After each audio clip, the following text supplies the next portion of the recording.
Lo que firmé sin leer. Hay momentos en la vida que no parecen importantes cuando ocurren. Un papel sobre la mesa, una pluma en la mano, la voz de tu esposo diciendo, es solo un trámite, no te compliques. Y tú firmas, porque llevas 35 años firmando lo que él pone frente a ti. Porque aprendiste que preguntar mucho cansa la paciencia de un hombre como Rodrigo. Porque ese día tenías prisa, la sopa estaba en el fuego, tu suegra había llamado 3 veces, y el niño menor de Mateo tenía fiebre. Firmé. Sin leer, y eso, como descubrí mucho después, fue exactamente lo que él contaba que yo haría. La mañana que cambió todo, empezó como cualquier otra. Rodrigo tenía una operación programada, algo en la rodilla, nada grave según él. 1 semana y ya estoy de vuelta, me dijo mientras yo le preparaba la maleta del hospital. Camisas limpias, pantuflas, el cargador del teléfono, siempre fui yo quien preparaba todo. Él revisó la maleta, no dijo gracias y se fue al baño. Yo recogí su saco del sillón para colgarlo, y fue entonces cuando la cartera de documentos que estaba sobre el brazo del sillón cayó al suelo. Se abrió. Papeles por todos lados. Los recogí rápido, como siempre hacía con sus cosas. Facturas, planos, una tarjeta de visita, y entonces vi una hoja diferente. Membrete de notaría. Fecha reciente. Mi nombre completo, impreso en negrita. Me detuve. No sé por qué esa vez no la devolví sin mirar. Quizás fue el instinto. Quizás fue el cansancio acumulado de 35 años de no preguntar. Quizás fue simplemente que mis ojos ya habían leído las primeras líneas antes de que yo pudiera decidir no hacerlo. Cede y transfiere en pleno dominio, a favor del señor Gustavo Paredes Ríos, todos los derechos sobre los bienes inmuebles que a continuación se detallan. Seguí leyendo. La casa. Nuestra casa. El apartamento que compramos cuando Mateo nació. El terreno en las afueras que Rodrigo siempre decía que era para el futuro de los hijos. Todo. Y al pie de la última página, en tinta azul, mi firma. Mi firma que yo no recordaba haber puesto ahí. Rodrigo salió del baño ajustándose el cinturón. ¿Ya está lista la maleta? Levanté la vista. Él me miró un segundo. Solo un segundo. Pero en ese segundo vi algo que en 35 años nunca había sabido leer. Un cálculo. Rápido, frío, casi imperceptible. ¿Qué tienes en la mano?, me preguntó. Un papel que se cayó. Dije, dámelo. Y yo se lo di. ¿Por qué se lo di? Y me lo he preguntado cientos de veces desde entonces. Creo que fue el reflejo de toda una vida, el músculo de la obediencia más fuerte que cualquier pensamiento nuevo. Él tomó el documento, lo dobló, lo guardó en la cartera sin decir nada. Luego recogió la maleta. El taxi ya está abajo, dijo, y se fue. Yo me quedé parada en la sala. La sopa seguía en el fuego. Esa noche no dormí. Me senté en la cama con la lámpara apagada y empecé a recordar. No el documento, sino el momento en que lo firmé. ¿Cuándo había sido? ¿Cuál de todas esas veces que Rodrigo puso papeles frente a mí era esa? Y entonces lo recordé. Hace 8 meses, una tarde de martes. Rodrigo llegó con prisa. Dijo que su contador necesitaba unas firmas urgentes para cerrar un trámite fiscal antes de fin de mes. Yo estaba cocinando. Él puso 3 hojas sobre la mesa del comedor. Me señaló las líneas con el dedo y me dio la pluma. Aquí, aquí y aquí. Yo firmé. Sin leer, porque en 35 años ese era el trato no escrito. Él manejaba el dinero, las propiedades, los papeles. Yo manejaba la casa, los hijos, la familia. Nunca me explicó nada, y yo nunca exigí que lo hiciera. Eso fue mi error, o quizás fue su plan desde siempre. A las 6 de la mañana me levanté y fui a la cocina. Necesitaba pensar con claridad y no podía hacerlo acostada. Me preparé un café y saqué mi teléfono. Busqué el nombre, Gustavo Paredes Ríos. No era un desconocido. Lo había visto 3 o 4 veces en reuniones de trabajo de Rodrigo. Un hombre más joven, de unos 40 años, siempre bien vestido. Rodrigo lo llamaba socio nuevo. Pero había algo más que me molestaba de ese nombre y no lograba ubicar qué era. Seguí buscando. Y entonces lo encontré. En una foto de una reunión de empresa, hacía 2 años, etiquetada en la página pública del negocio de Rodrigo. Gustavo Paredes Ríos, de pie junto a Rodrigo, sonriendo. Y al lado de Gustavo, una mujer. Una mujer que yo conocía, no de trabajo, no de eventos sociales. La había visto exactamente 2 veces. Una vez esperando en el estacionamiento de la empresa de Rodrigo, cuando fui a llevarle el almuerzo que él olvidó. La otra vez, saliendo de un restaurante cuando yo pasaba con mi amiga Cecilia. Ambas veces, Rodrigo me había dicho que era una cliente. Su nombre completo apareció en el pie de foto de la publicación. Fernanda Paredes Ríos. El mismo apellido. Hermana, antes de continuar, si esta historia te está atrapando, dale like. Hay personas que necesitan escuchar esto hasta el final. Me temblaron las manos. Si no por la rabia, Todavía no era rabia, era algo más frío, más pesado. Era la comprensión de que lo que creí que era mi vida tenía una versión diferente, una versión que todos conocían menos yo. Llamé a mi hijo Mateo a las 8 de la mañana. «Mamá, ¿qué pasó?», respondió adormilado. «¿Conoces a Gustavo Paredes?». Silencio. 3 segundos de silencio que me dijeron más que cualquier palabra. «Es un socio de papá», dijo finalmente. «¿Por qué preguntas eso?». «¿Solo eso?». «Mamá, papá está en el hospital, no es momento de...». «Mateo». Mi voz salió diferente. Yo misma me sorprendí. Firme, sin grietas. «¿Tú sabías algo?». Otro silencio. «Voy a ir a verte más tarde», dijo. Y colgó. Eso también fue daré una respuesta. Me duché, me vestí y salí. No al hospital. Todavía no. Fui a casa de mi vecina Hortensia. Vivía sola desde que enviudó, en la casa de la esquina. Durante años habíamos tomado café juntas los jueves. Ella había sido abogada antes de jubilarse. Nunca habló mucho de su trabajo, pero yo sabía que había manejado casos de familia. Toqué el timbre, abrió con bata y cara de sorpresa. «Elena, son las 9 de la mañana. Necesito que me expliques algo de un documento», dije. Me miró a los ojos. Entendió que no era una visita de café. «Entra», dijo. Le conté lo que había visto. Le describí el documento lo mejor que pude. El membrete, las palabras que recordaba, mi firma al final. Hortensia escuchó sin interrumpir. Eso siempre me gustó de ella. Cuando terminé, se quedó callada un momento. ¿Recuerdas si había un número de escritura? ¿O el nombre de la notaría? No lo memoricé, solo vi mi nombre y la firma. ¿Tienes régimen de bienes en el matrimonio? ¿O separación de bienes? ¿O sociedad conyugal? No lo sabía. Hortensia cerró los ojos un segundo. «Elena», dijo despacio, «si firmaste una cesión de bienes sin leer y si esa firma fue obtenida con información falsa sobre lo que estabas firmando, eso tiene nombre legal y tiene solución, pero necesitas ese documento. Él lo tiene. Entonces necesitas la copia de la notaría». Esa tarde fui al hospital. Rodrigo estaba en cama, con la pierna vendada, viendo televisión. Me saludó con normalidad, como si nada. «¿Cómo estuvo la operación?», pregunté. «Bien, sin complicaciones».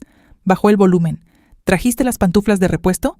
Las saqué de la bolsa y las puse sobre la silla. Luego me senté frente a él. «Rodrigo, ¿quién es Fernanda Paredes?». No se movió, pero algo en su cara se tensó. Solo un instante. Luego volvió la máscara. «Oh, una clienta antigua. ¿Por qué?». «¿Y su hermano Gustavo?». «Un socio en un proyecto. Ya te lo dije».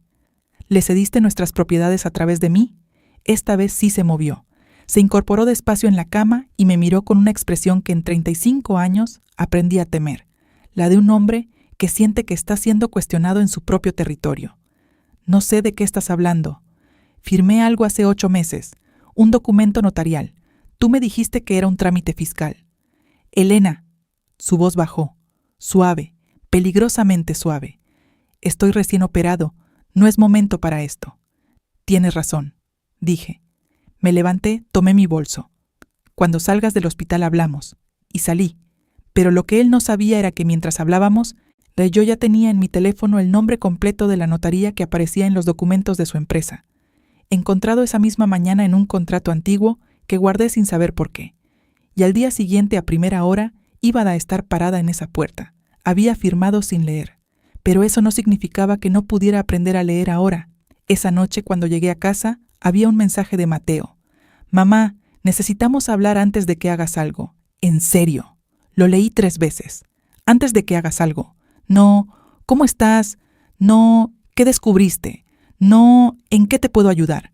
Antes de que hagas algo, como si lo que yo pudiera hacer fuera el problema. Cerré el teléfono y lo puse boca abajo sobre la mesa. Me quedé sentada en la oscuridad de la sala, la misma sala donde firmé ese papel sin leer, y por primera vez en mucho tiempo sentí algo extraño en el pecho. No era dolor, era claridad, y entonces escuché pasos afuera. Alguien se detuvo frente a mi puerta. No tocó el timbre, solo se quedó ahí. Me quedé sin moverme. Los pasos afuera no se iban. Me acerqué despacio a la puerta y miré por la mirilla. Era Valeria, la esposa de Mateo, mi nuera. Estaba de pie con los brazos cruzados sobre el pecho, mirando hacia la calle como si estuviera dudando si quedarse o irse. Tenía el cabello suelto y la cara sin maquillaje. No era la Valeria de las reuniones familiares, la que siempre llegaba perfecta, siempre decía lo correcto, siempre se sentaba al lado de Mateo como si fueran una sola unidad.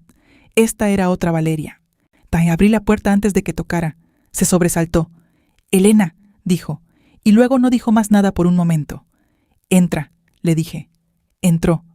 Miró alrededor como si verificara que no había nadie más.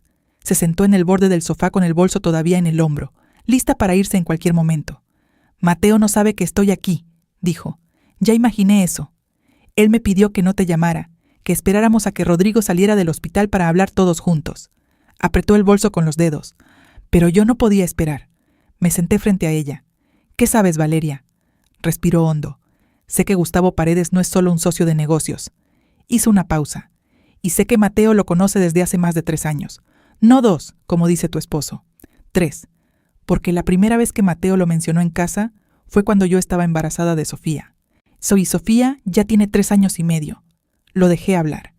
Mateo me dijo que era un inversionista, que Rodrigo lo había traído para un proyecto grande, que iban a reestructurar los activos de la empresa para protegerlos de impuestos. Levantó la vista.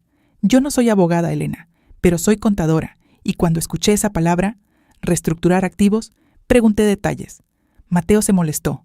Me dijo que no era mi área. ¿Y tú qué hiciste? Guardé silencio. Sus ojos se llenaron de algo que no era exactamente arrepentimiento, era vergüenza. Porque en ese entonces yo todavía pensaba que Mateo tenía razones que yo no entendía, que quizás era legal, que quizás era normal en ese tipo de negocios. ¿Y ahora? Ahora sé que no era normal. Abrió el bolso y sacó su teléfono. Hace 2 semanas, ni revisando unos estados de cuenta que Mateo dejó abiertos en la computadora de la casa, vi una transferencia, grande, a nombre de Gustavo Paredes Ríos, con una nota que decía segunda etapa, conforme a lo acordado. Me pasó el teléfono. Era una foto de la pantalla. La fecha era reciente. El monto era suficiente para comprar un apartamento. ¿Mateo sabe que tomaste esta foto? Pregunté. No. La miré a los ojos. Ella sostuvo la mirada. ¿Por qué me traes esto a mí? Pregunté. Porque eres la única que puede hacer algo, dijo. Mateo no va a moverse contra su padre. Yo lo conozco. Para él, Rodrigo siempre tiene una explicación. Siempre hay una razón. Siempre hay un contexto que yo no entiendo. Hice una pausa. Pero tú tienes tu firma en ese documento. Eso te da un lugar para pararte. Eso me da un lugar para pararte. Y nunca nadie me lo había dicho así. Valeria se fue cerca de la medianoche. Antes de salir se detuvo en la puerta. Elena, hay algo más que debes saber. Titubeó. Fernanda Paredes, la hermana de Gustavo. ¿Qué pasa con ella? La vi una vez en una cena de empresa, hace 2 años. Rodrigo la presentó como socia de un proyecto inmobiliario. Pero la forma en que él la miró, apretó los labios. No era la mirada de un hombre que habla con una socia de negocios. No respondí. No porque no tuviera palabras, sino porque en algún lugar muy adentro esa información no fue una sorpresa. Y eso, de alguna manera, era lo más triste de todo. Antes de dormir esa noche busqué el número de la notaría. Encontré la dirección. Abrían a las 8:30. Puse la alarma para las 7. Por primera vez en años, dormí con un propósito. Al día siguiente llegué a la notaría 15 minutos antes de que abrieran. Esperé parada en la acera con un café en la mano y una lista de preguntas que había escrito en mi teléfono durante la noche. Cuando abrieron, pedí hablar con alguien del área de escrituras. Me atendió una mujer joven, seria, con lentes. Le expliqué que era parte de un documento firmado y que necesitaba una copia. ¿Tiene el número de escritura?, preguntó.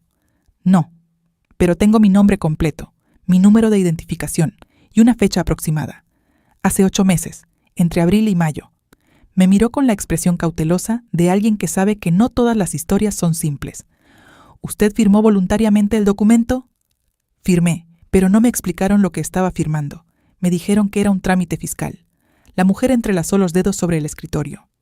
Señora, si usted es parte del documento, tiene derecho a solicitar la copia, pero necesito verificar su identidad primero. Una pausa. Y necesita saber que si el documento involucra una cesión de bienes, la otra parte también será notificada de que usted solicitó copia. ¿Rodrigo va a saber que vine?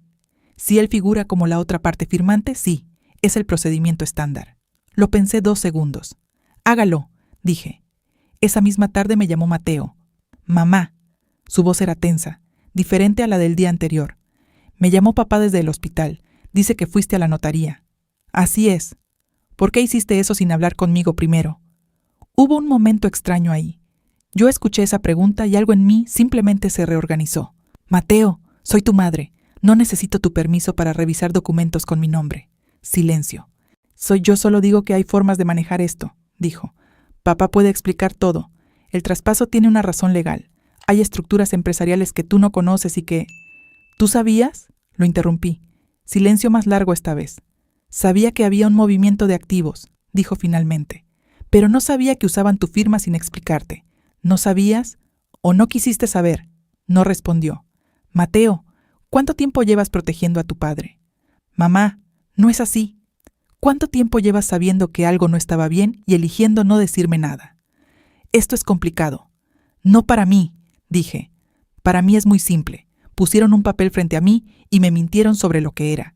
Mi firma está en ese documento, y ese documento me quita lo que construí en 35 años. Nadie te está quitando nada todavía. Todavía. Repetí esa palabra. Y gracias por eso, Mateo, colgué. Si estás escuchando esta historia desde un país cuyo nombre lleva la letra E, suscríbete y déjame en los comentarios tu país. Quiero ver cuántas mujeres estamos aquí. Todavía aprendiendo a decir basta. 2 días después recibí la copia del documento. Me la enviaron por correo certificado, en un sobre grueso con el sello de la notaría. Me senté a la mesa del comedor, la misma mesa donde firmé sin leer, y abrí el sobre.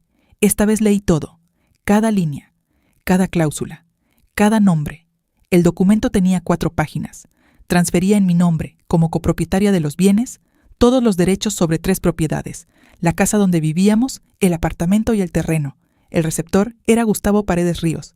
Había una cláusula al final que decía que la transferencia se realizaba a título oneroso, de lo que significaba que supuestamente yo había recibido algo a cambio. Una cantidad de dinero que yo nunca recibí, que nunca vi, que nunca existió para mí.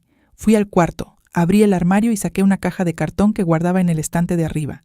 Adentro estaban mis documentos personales, mi identificación, mi partida de matrimonio y una carpeta delgada donde guardé, sin saber por qué, algunas facturas y contratos de los primeros años de matrimonio. Y ahí, entre esos papeles viejos, encontré algo que no recordaba haber guardado, una copia del contrato matrimonial. Lo abrí. Sociedad conyugal. Eso significaba que los bienes adquiridos durante el matrimonio nos pertenecían a los dos, que yo no era solo copropietaria de nombre, lo era por ley, desde el primer día. Y eso también significaba que ninguna transferencia de esos bienes era válida sin mi consentimiento real e informado.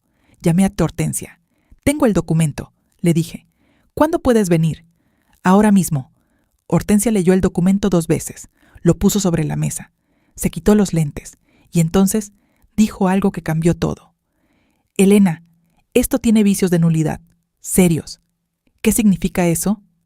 «Significa que un juez puede declarar este documento como si nunca hubiera existido». Juntó las manos. «El consentimiento que diste fue obtenido con información falsa. Te dijeron que era un trámite fiscal cuando en realidad era una cesión de bienes. Eso es dolo, y hay algo más». Señaló una de las cláusulas. «La contraprestación económica que figura aquí, el dinero que supuestamente recibiste, tienes que demostrar que nunca lo recibiste». «Mo, ¿tienes estados de cuenta de esa época?» «Tengo la libreta del banco, la guardo en la caja». «Tráela la próxima vez que vengas. Si no hay ningún depósito correspondiente a esa fecha, eso es evidencia». «¿Y Rodrigo?» «Rodrigo firmó también, lo que significa que participó en el acto». Hizo una pausa. «Elena, esto no va a ser fácil. Va a haber presión, de él, de tu hijo, quizás de otras personas. Van a intentar convencerte de que lo dejes pasar, que lo arreglen internamente, que no hagas escándalo». La miré. «Ya llevan 35 años contando con eso», dije. Hortensia asintió despacio. «Entonces ya saben que esta vez están equivocados». Esa noche, al volver a casa, encontré un mensaje de Rodrigo en mi teléfono. No era una llamada, era un audio. Su voz sonaba diferente, más baja, más cuidadosa. «Elena, necesitamos hablar tú y yo solos. No, sin abogados, sin terceros. Hay cosas que puedo explicarte, cosas que no son lo que parecen. Mañana me dan el alta. Por favor, que estés en casa». Lo escuché 3 veces, y en la tercera vez entendí algo que antes no había podido ver. Rodrigo no me estaba pidiendo hablar. Me estaba pidiendo otra vez que firmara sin leer, esta vez con palabras. Esa noche, antes de dormir, abrí el cajón de mi mesita de noche y saqué un cuaderno viejo. Empecé a escribir fechas, nombres, lo que recordaba, lo que había descubierto, lo que Valeria me había contado. Escribí durante 2 horas. Cuando terminé, el cuaderno tenía 4 páginas llenas. Era la primera vez en 35 años que yo ponía mi versión de la historia por escrito.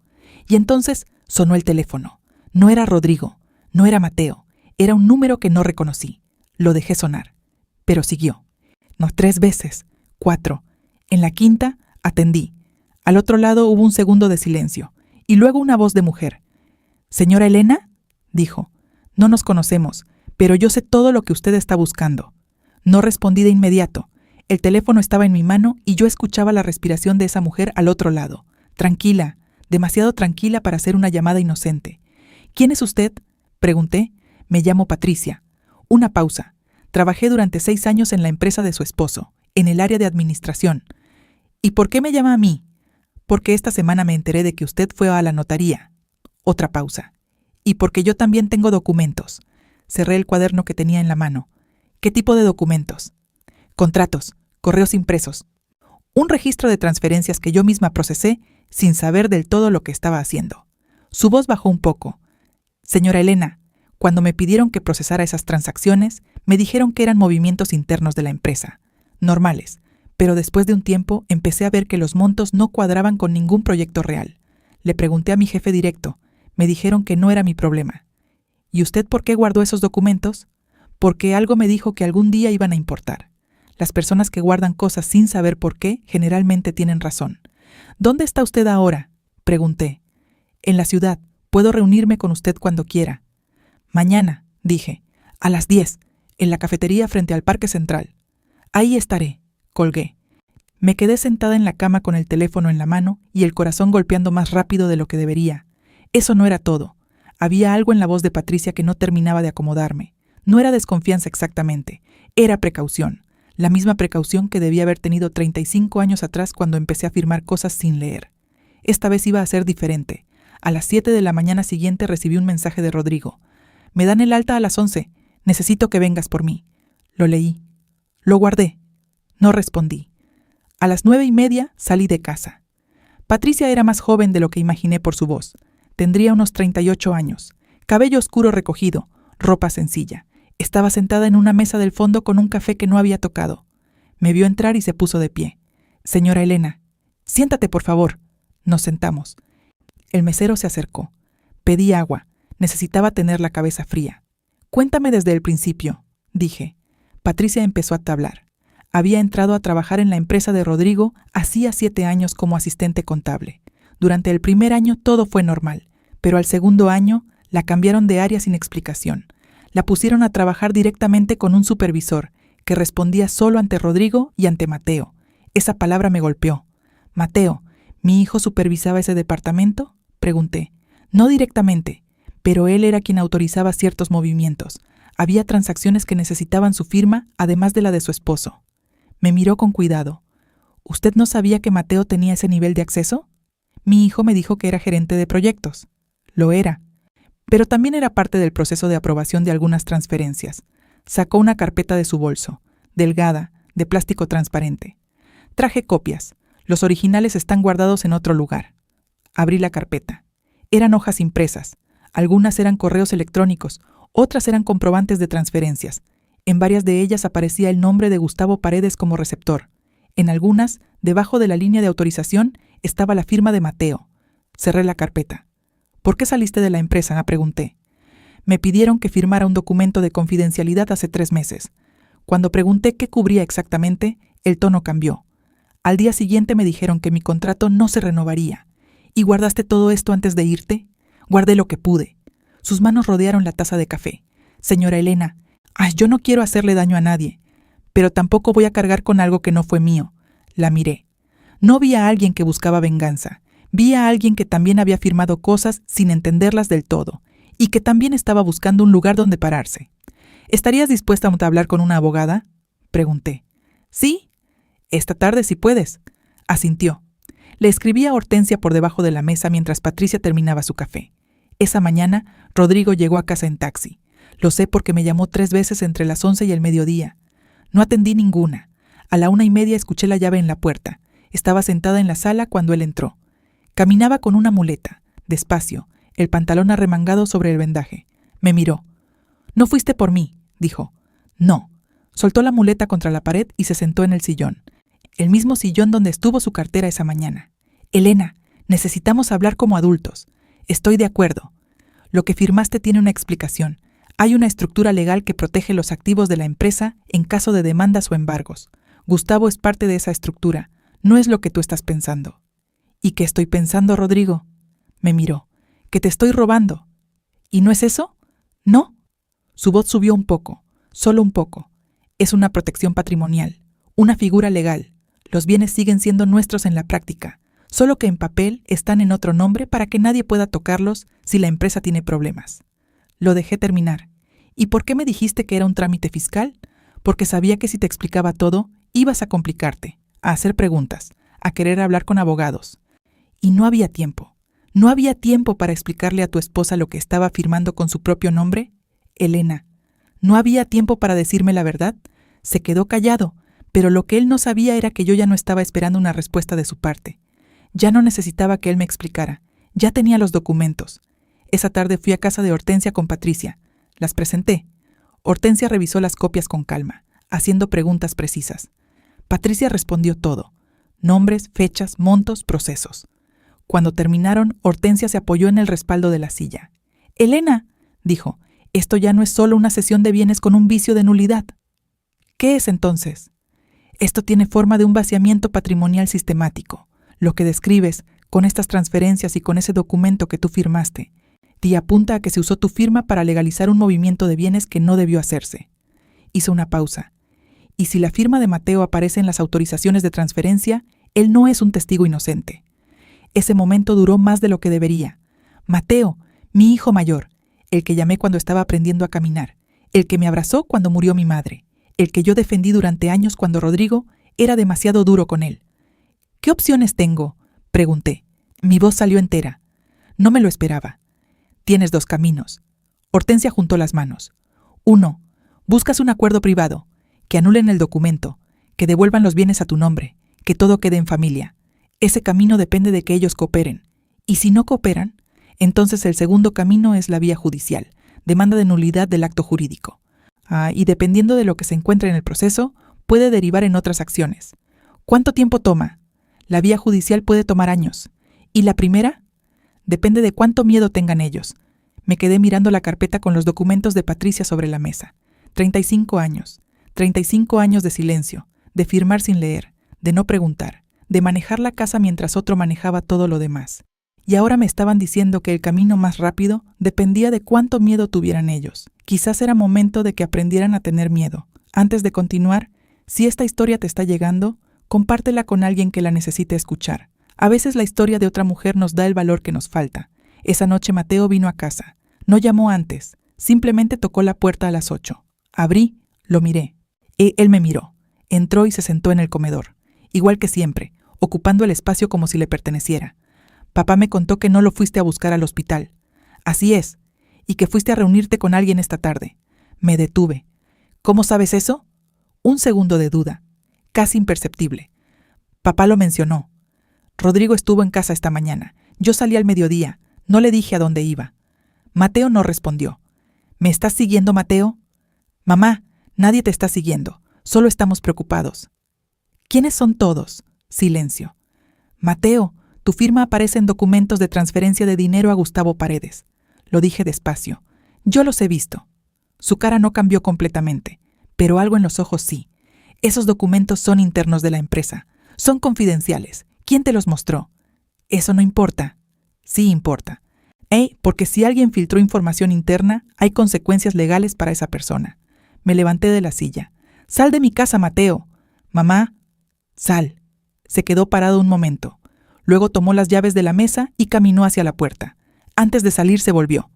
«Mamá, papá solo quiere resolver esto en familia. No tienes que convertir esto en algo más grande». «Ya es más grande», dije. «Ustedes lo hicieron más grande cuando pusieron mi nombre en ese papel». Cerré la puerta. Me apoyé en ella con la espalda y cerré los ojos. Eso no era todo.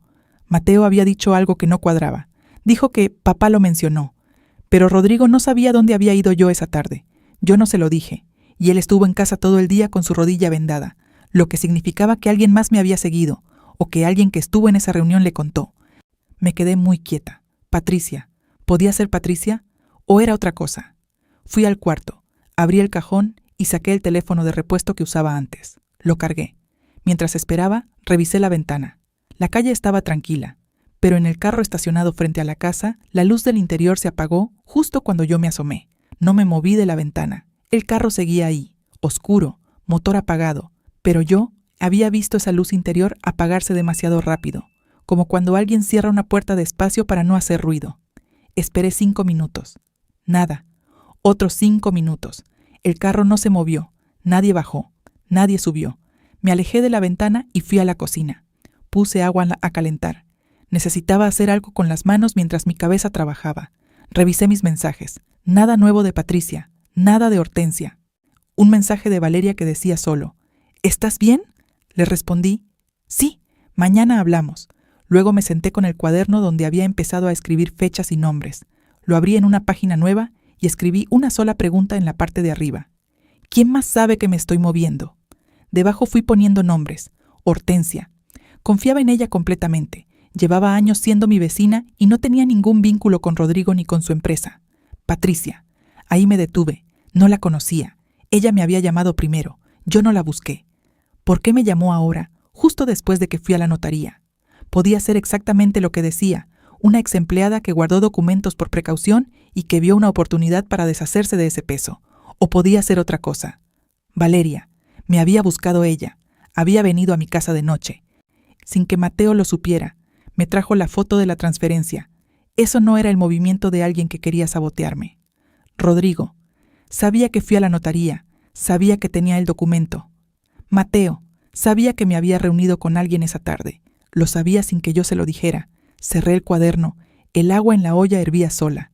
Me levanté, apagué el fuego y decidí que al día siguiente lo primero que haría sería llamar a Patricia antes de reunirme con ella otra vez. Necesitaba escuchar su voz sin aviso previo. Las personas que mienten necesitan tiempo para prepararse. Las que dicen la verdad responden desde el primer segundo. Esa noche dormí con el teléfono en la mano. No por miedo exactamente, sino por la misma razón que uno duerme con los ojos casi abiertos cuando sabe que algo importante está a punto de moverse. A las 6:15 de la mañana sonó una notificación. No era un mensaje, era una alerta del banco. Un movimiento en la cuenta conjunta que Rodrigo y yo teníamos desde hacía 20 años, la que usábamos para los gastos de la casa. El saldo había pasado de lo que había siempre a casi nada, en una sola transacción, a las 11 de la noche del día anterior. Me levanté de la cama tan rápido que se me fue la cabeza.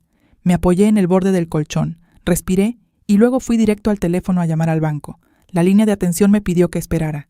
Esperé 4 minutos que se sintieron como 40. Cuando por fin me atendieron expliqué la situación. Me dijeron que la transacción había sido autorizada con las claves correctas desde un dispositivo registrado en la cuenta, el dispositivo de Rodrigo. ¿Pueden bloquear movimientos futuros?, pregunté.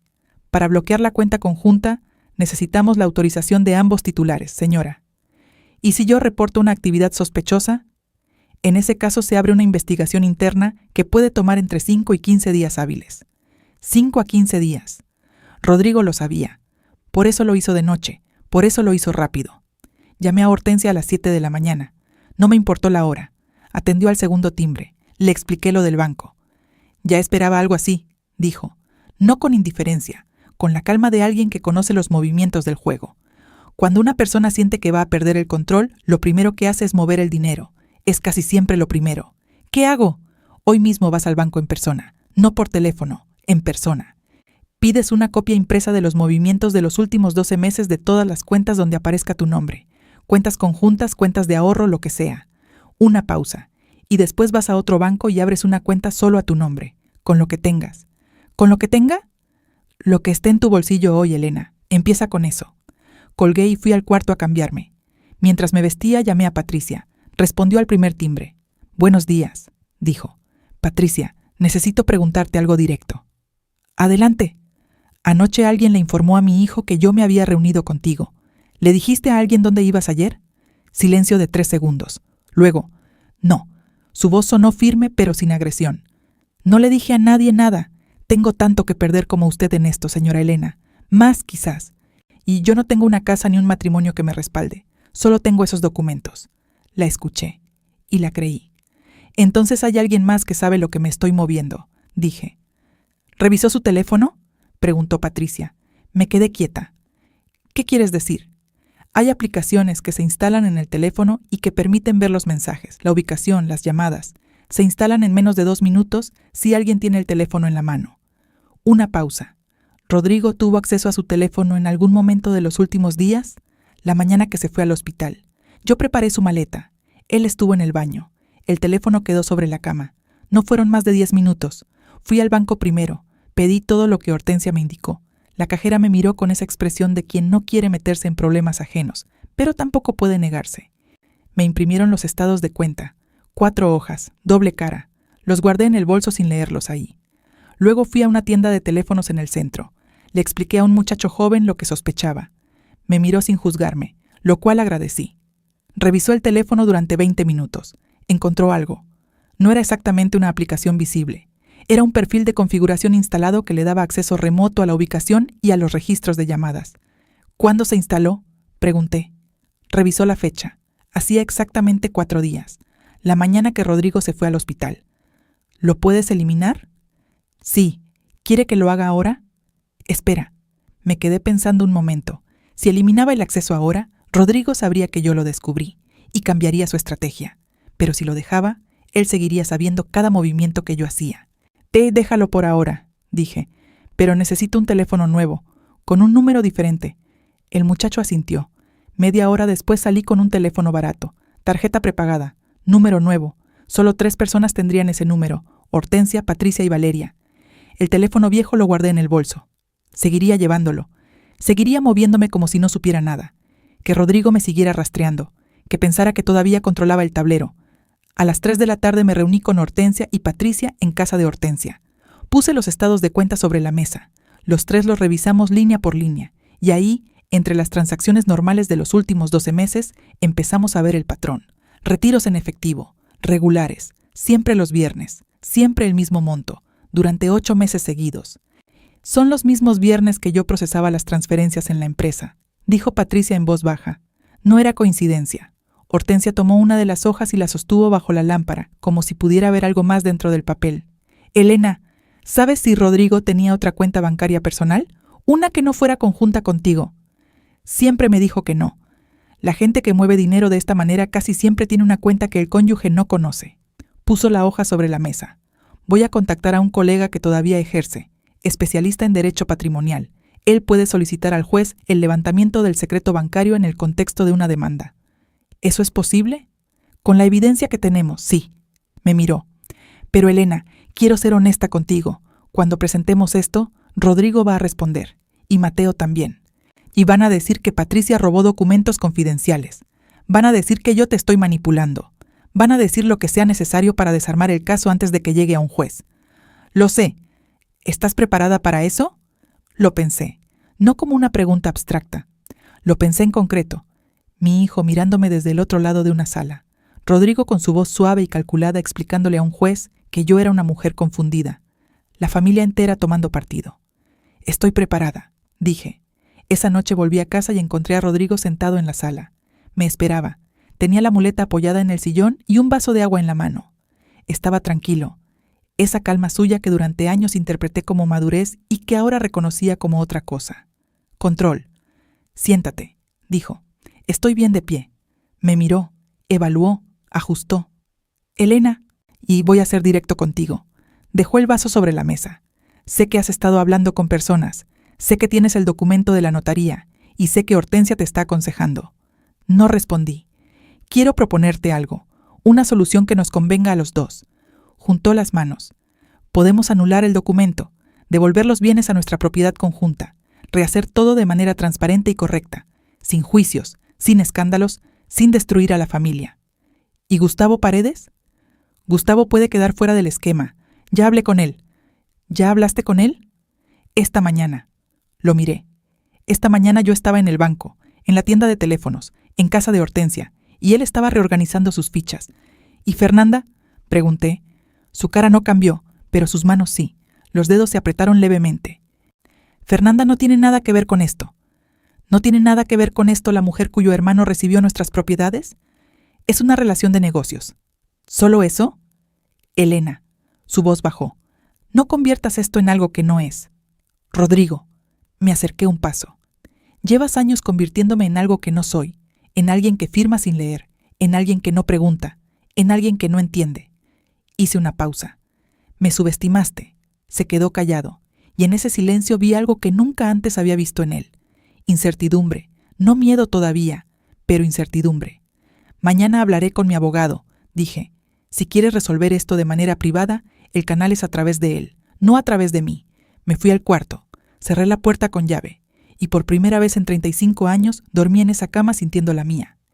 A las 2 de la madrugada vibró el teléfono nuevo. Un mensaje de Valeria desde un número que no reconocí. Nuevo también. Decía solo esto. Elena, Mateo encontró los documentos de Patricia. Los tiene en la mano. Dice que mañana va a ir a la policía a denunciarla por robo de información confidencial. Tienes hasta mañana en la mañana. Lo leí 2 veces, 3 veces. Y entonces entendí que el tiempo de moverse despacio había terminado. No esperé hasta la mañana. Eran las 2:15 de la madrugada y yo ya estaba sentada en la cama con el teléfono nuevo en la mano, escribiéndole a Hortensia. Hortensia, Mateo tiene los documentos de Patricia. Dice que va a denunciarla mañana. Necesito saber qué hacemos ahora mismo. La respuesta tardó 4 minutos. 4 minutos en los que yo no moví ni un dedo. Llama a Patricia. Dile que no salga de su casa hasta que hablemos. Yo llamo a Ernesto ahora. Ernesto era el colega de Hortensia, el especialista en derecho patrimonial. Le escribí a Patricia. Respondió en segundos, como si tampoco estuviera durmiendo. Ya sé, me llamó alguien de la empresa hace 1 hora para advertirme. Tengo miedo. Le escribí. No salgas, no hables con nadie. Mañana a las 8 estamos contigo. Luego me quedé sentada en la oscuridad del cuarto pensando. Rodrigo dormía al otro lado de la puerta cerrada. O fingía dormir. Ya no sabía cuál de las 2 cosas era peor. Mateo tenía los documentos. Eso significaba que alguien se los pasó. No podía ser Hortensia. No podía ser Valeria porque ella me avisó. No podía ser yo. Lo que significaba que Mateo tenía sus propias fuentes dentro de la empresa. Gente que todavía le reportaba. De gente que sabía que Patricia te había sacado esos papeles y que esperó el momento correcto para decírselo. Me pregunté cuántas personas en ese edificio de oficinas sabían lo que estaba pasando y habían elegido no decir nada. Luego dejé de preguntármelo. Eso no era lo que importaba ahora. A las 7:30 de la mañana siguiente salí de la casa antes de que Rodrigo se levantara. Dejé una nota sobre la mesa de la cocina que decía solo: salí temprano, nada más. Que leyera lo que quisiera en esas 2 palabras. Fui directo a casa de Patricia. Vivía en un apartamento pequeño en un edificio de 4 pisos, a 20 minutos en autobús. Llegué antes que Hortensia. Patricia me abrió la puerta con ojeras y los mismos ojos de la noche anterior multiplicados por el miedo. ¿Tienes los originales aquí?, pregunté. No, los guardé en casa de mi hermana hace 3 semanas. Cuando me empezaron a presionar en la empresa ya intuía que algo podía pasar. Respiré. Bien, las copias que Mateo tenía eran eso, copias. Los originales estaban a salvo. Cuando llegó Hortensia 10 minutos después, traía a Ernesto. Era un hombre de unos 60 años, cabello blanco, mirada directa, traje oscuro a pesar de la hora, el tipo de persona que no pierde tiempo en presentaciones largas. Nos sentamos los 4 alrededor de la mesa pequeña del apartamento de Patricia. Ernesto habló primero. Señora Elena, Hortensia me explicó el caso anoche. He revisado lo que me envió por mensaje y necesito decirles algo antes de que tomemos cualquier decisión. Puso las manos sobre la mesa.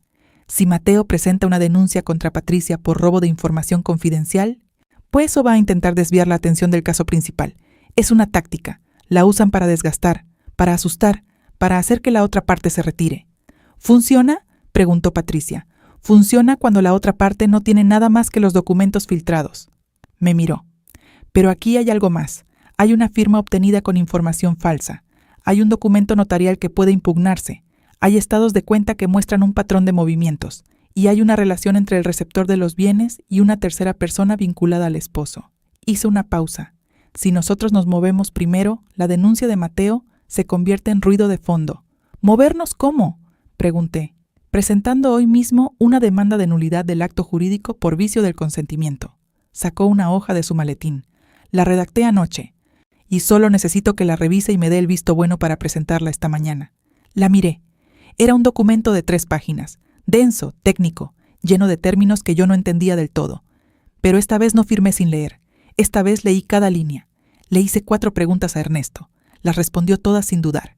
Firmé. A las 10:40 de la mañana, la demanda estaba presentada. Ernesto nos llamó desde el juzgado para confirmarlo. Me quedé sentada en el apartamento de Patricia con el teléfono en la mano y algo extraño en el pecho. No era alivio, todavía no. Era más parecido a cuando uno finalmente dice una verdad que cargó demasiado tiempo. un peso que no desaparece de golpe, pero que ya no aplasta de la misma manera. ¿Y ahora?, preguntó Patricia. Ahora esperamos, dijo Hortensia. Sí, y nos preparamos para lo que viene. Lo que vino llegó más rápido de lo que esperaba. A las 12 del mediodía recibí una llamada de Rodrigo al teléfono viejo. Atendí. Elena. Su voz ya no tenía la calma de antes. Tenía otra cosa. Algo más tenso, más urgente. ¿Qué hiciste? Lo que debía hacer hace mucho tiempo. Presentaste una demanda. ¿Sabes lo que eso significa? ¿Sabes el escándalo que vas a armar? ¿Sabes lo que le va a pasar a la empresa, a Mateo, a todos? Lo que le pase a la empresa es consecuencia de lo que ustedes hicieron. Elena, te juro que puedo explicarlo todo. Dame una semana y te demuestro que los bienes siempre estuvieron protegidos para los dos.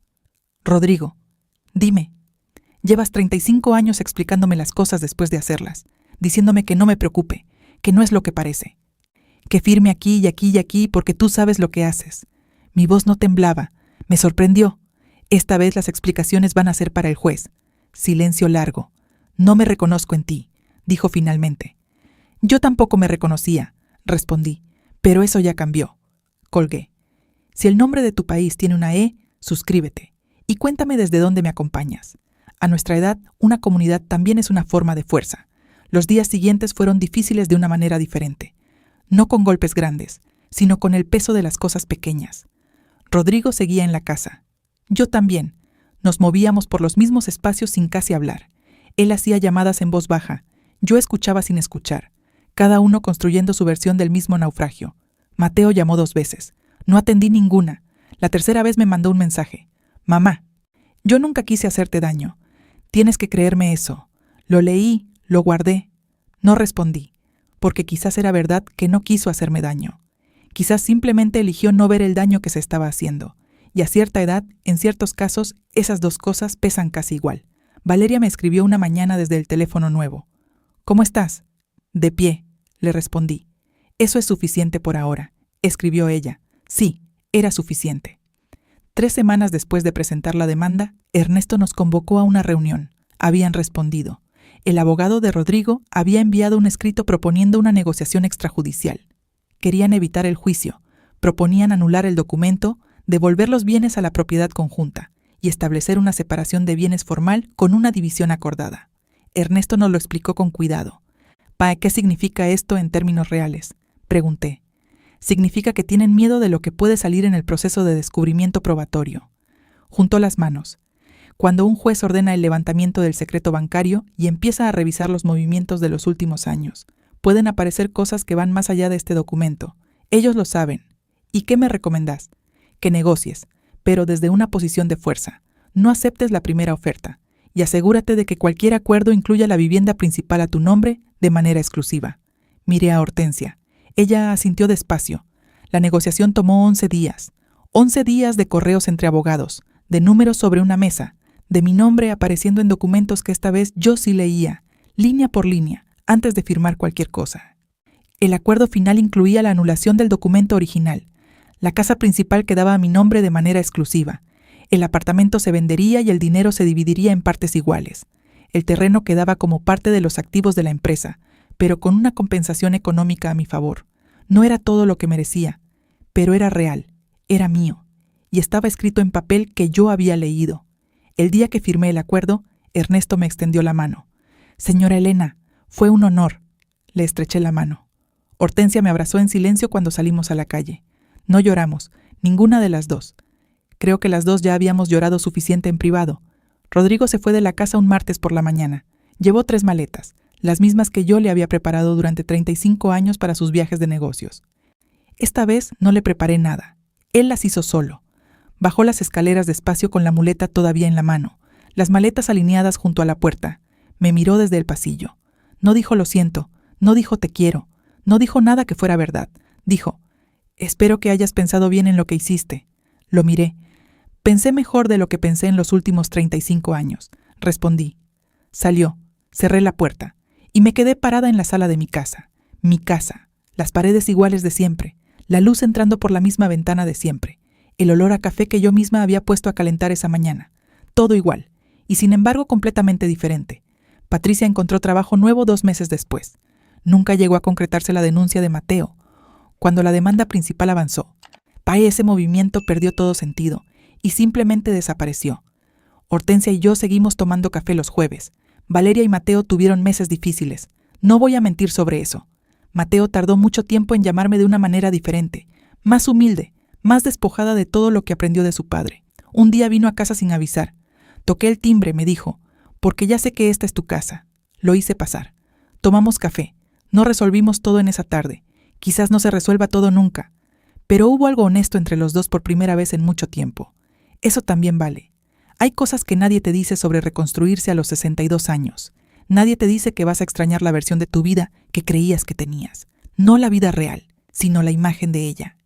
El cuento que te contabas mientras preparabas maletas y firmabas papeles y decías que no con la cabeza cuando algo no te parecía bien, pero igual seguías adelante. Esa imagen cuesta soltarla, aunque sea falsa.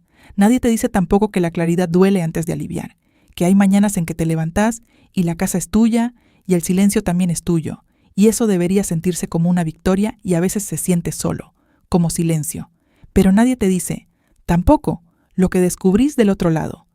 Que podés aprender a leer contratos a los 62 años, que podés abrir una cuenta bancaria a tu nombre por primera vez en tu vida y que ese papel con tu nombre solo, sin el apellido de nadie más al lado, pesa más de lo que esperabas. No, que hay mujeres que llevan años cargando historias parecidas a la tuya y que cuando las cruzas en una sala de espera o en la fila del banco o en la cafetería de la esquina, hay algo en los ojos que se reconoce sin palabras. Que a cierta edad, empezar no es lo mismo que volver a empezar. Es simplemente empezar. Por primera vez. El otro día encontré en el cajón de la mesa del comedor una pluma. La misma pluma que usé para firmar ese papel hace más de un año. La sostuve un momento.